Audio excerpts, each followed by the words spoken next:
আধারে ঘুরে বেড়াতেছেন। আমিরুল মুমিনিন নেতা কারে বলে দেখেন, রাতের আধারে ঘুরে বেড়াচ্ছেন, কোথায় কি হয় না হয়। মরুভূমির ভিতরে একটা তাঁবুর মধ্যে আলো জ্বলে, কাছে যে বাচ্চাদের কান্না শুনতে পেলেন, গিয়ে দেখছেন মা কি যেন রান্না করে আর বাচ্চারা কাঁদতেছে গভীর রাত্রে। আমিরুল মুমিনিন বলে, মেয়ে এলো, তুমি তো বড় নিষ্ঠুর, এত রাতে রান্না করো কেন? সকাল সকাল রাঁধতে পারো নাই কেন? সন্ধ্যার সময় খাওয়াই দিতে, বাচ্চাগুলি কাঁদতো না। মহিলা বলতেছি, পথিক তুমি কি? তোমার তো আমি চিনি না। আমি এই বাচ্চাগুলি, আমরা কিন্তু মদিনার লোক নই, আমরা মদিনার বাইরের লোক, এই দেশের লোক নাই, বাইরের থেকে এসেছি। মদিনার সরকারের কাছে কিছু পাবো, সাহায্য নেওয়ার জন্য এসেছি, কিন্তু মদিনার খলিফার কাছে এখনো যেতে পারি নাই। আমরা আজকে 3-4 দিন না খাওয়া রয়েছি, ক্ষুধার জ্বালায় বাচ্চারা কান্দে। আমি হাড়িতে কোনো খানা রান্না করি না, বাচ্চাদেরকে সান্ত্বনা দেওয়ার জন্য হাড়ির ভিতরে পানি আর পাথর দিয়ে নাড়াচাড়া করতেছি।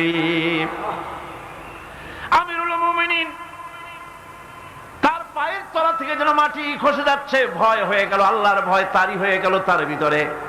বললেন, মা একটু অপেক্ষা করো, দেখি কিছু করতে পারি নাকি। দৌড়ে চলে গেলেন বাড়ি। বৃদ্ধ আসলামকে ডেকে বললেন, বাইতুল মালের দরজা খোলো, বস্তা নিয়ে আসো, আটা ঢুকাও, পেঁয়াজ ঢুকাও, রসুন ঢুকাও, তরি তরকারি ঢুকাও। ঢুকানো হয়ে গেল, বস্তা মুখ বান্ধ। আমিরুল মুমিনিন বলছেন, আসলাম এই বস্তাটারে এবার আমার মাথায় উঠাইয়া দাও। হযরত আসলাম বলেন, হুজুর এই বস্তা বহন করার জন্য আমি খাদিম তো হাজির আছি, আপনি নেবেন কেন? আমিরুল মুমিনিন বলছেন, দেখো যেই দৃশ্য আমি দেখে এসেছি, কিয়ামতে আমারে আসামি বানানো হবে, তোমারে বানানো হবে না, কাজী আমার বোঝা আমার মাথায় উঠাও। আটার বস্তা মাথায় নিয়ে অর্ধেকটা পৃথিবীর প্রেসিডেন্ট আমিরুল মুমিনিন দৌড়াচ্ছেন।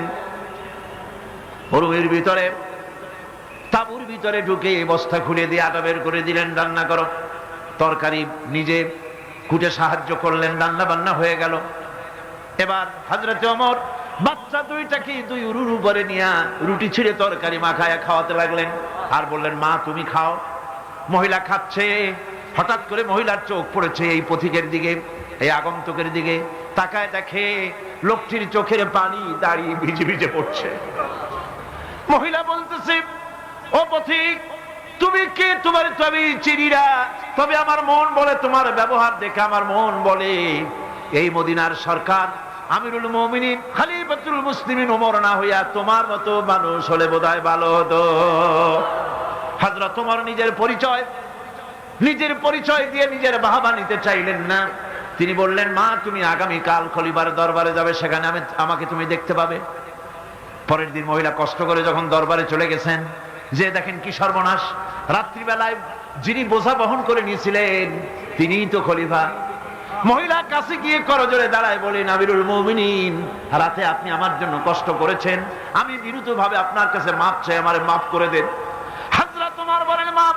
উল্টা আমার কাছে মাপ চাইও না, তুমি বলার আগে আমি খোঁজ নিয়ে যে তোমার খাবার পৌঁছাইতে পারি নাই, এই জন্য কিয়ামতের দিন আল্লাহর দরবারে ওমর রে আসামির কাতারে দাঁড় করাইও না।